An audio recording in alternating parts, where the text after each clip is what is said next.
With the Wyatt Sicks back on Monday Night Raw, I tell you what, it definitely makes Halloween next week a lot more exciting.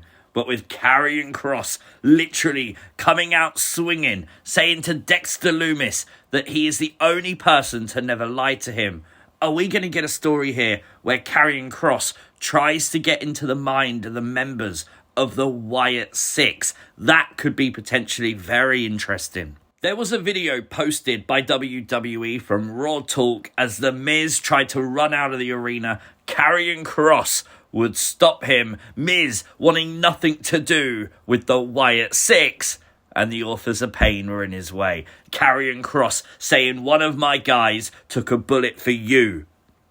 Now, the only way out of this is through the Wyatts or through us.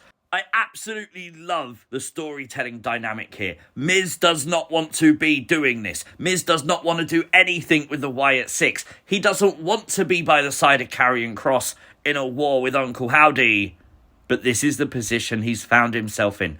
The weasel who turned on his best friend now has no choice but to face the Wyatt Sicks. I love that, man. I really do love this dynamic. Also, it's freaking hilarious that once again, The Miz finds himself in a program filled with psychopaths, supernatural elements, people who want to absolutely obliterate him. Poor Miz can't catch a break. And with the Wyatt Sicks during the making of this video, even posting a cryptic tweet, which I do feel like we've seen before. One who deceives will always find those who allow themselves to be deceived. This ain't gonna go away anytime soon, is it? Poor Miz, he's fucked. Maybe the biggest news story this week involves Carlito and his comments regarding Io Sky and Kairi Sane when he said that he needed to learn Chinese. This is something that has absolutely dominated the internet, with everyone having an opinion on it. Some people are commenting saying Carlito should immediately be fired. Some people are saying that people are too soft. A lot of people insinuating racism here. Now, Carlito apparently went into business for himself. This line was not scripted, is the news from Fightful Select. However, some news coming from the Wrestling Observer's Brian Alvarez is that Io Sky and Kairi Sane were absolutely fine with the comment that Carlito made, and they deemed it as Carlito just playing the idiot. Now, if that's true, I feel like the people who would be the victims in this scenario are the ones to make a decision on whether something was offensive or not, and they have deemed it not to be, if that is true. For me, that's conversation over. It honestly is. Kairi Sane and Io Sky in this scenario would be the victims if Carlito's comments were offensive. If they don't deem them to be offensive, then I don't see an issue here. However, if it's true that Carlito went off script, I still think there'll be ramifications. I still think WWE will take some kind of action. I don't think Carlito should or probably is likely to lose his job, but I can understand why WWE wouldn't want this to be a regular thing. A potentially major update regarding the future of CM Punk in WWE, and apparently it's really good. With Sean Rossap from Fightful Select reporting that WWE and CM Punk are working together right now on potentially changing his contract to be more expansive, probably more long-term.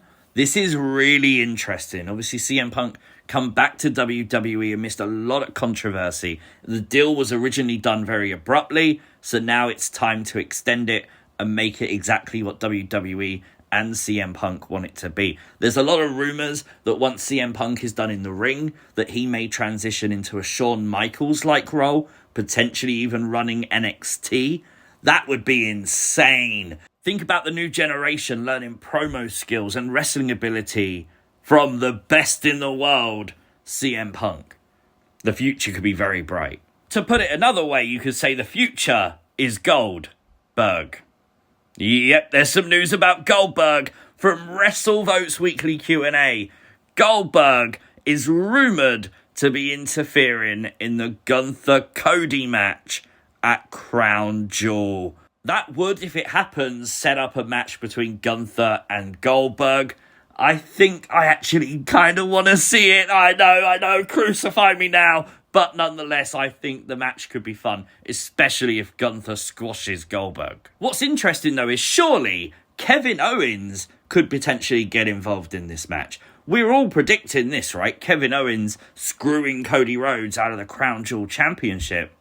So, surely one of these, Goldberg or KO, surely one of them's not going to happen because their involvement in the match, the impact of it will be lessened by the other one coming out and then helping the other one win anyway.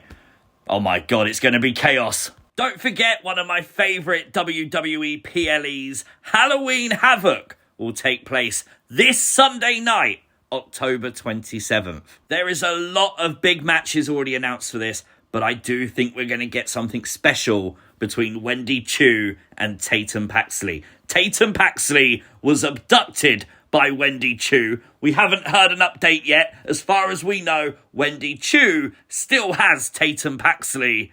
Poor Tatum. There's also some rumours that The Undertaker could be on NXT next week, October 29th. That could be very cool. I don't know if he's actually set to make an appearance, but the rumours are he's going to be around. And of course, we got this giant NXT at the 2300 Arena in Philly. This is going to be fun, the home of the old ECW. We've also seen, this is incredible, Brooks Jensen trying to maybe set up a match with the Sandman.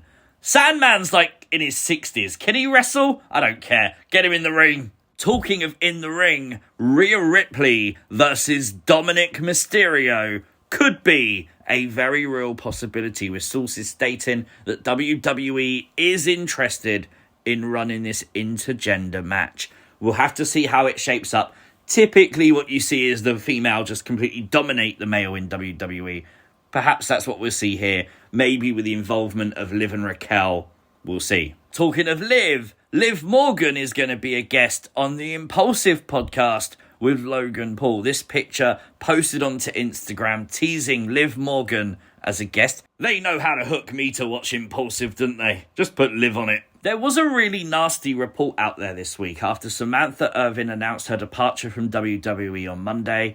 This report said that Samantha had left WWE and informed them hours before Raw. And I think they were trying to make Samantha look bad. But Samantha has verified since then that that's not true, that she actually informed WWE months ago, which makes perfect sense because Lillian Garcia is not Tatum Paxley. She doesn't travel around with WWE in a travel case and they just bring her out whenever they might need her. She was obviously there, booked and ready to go.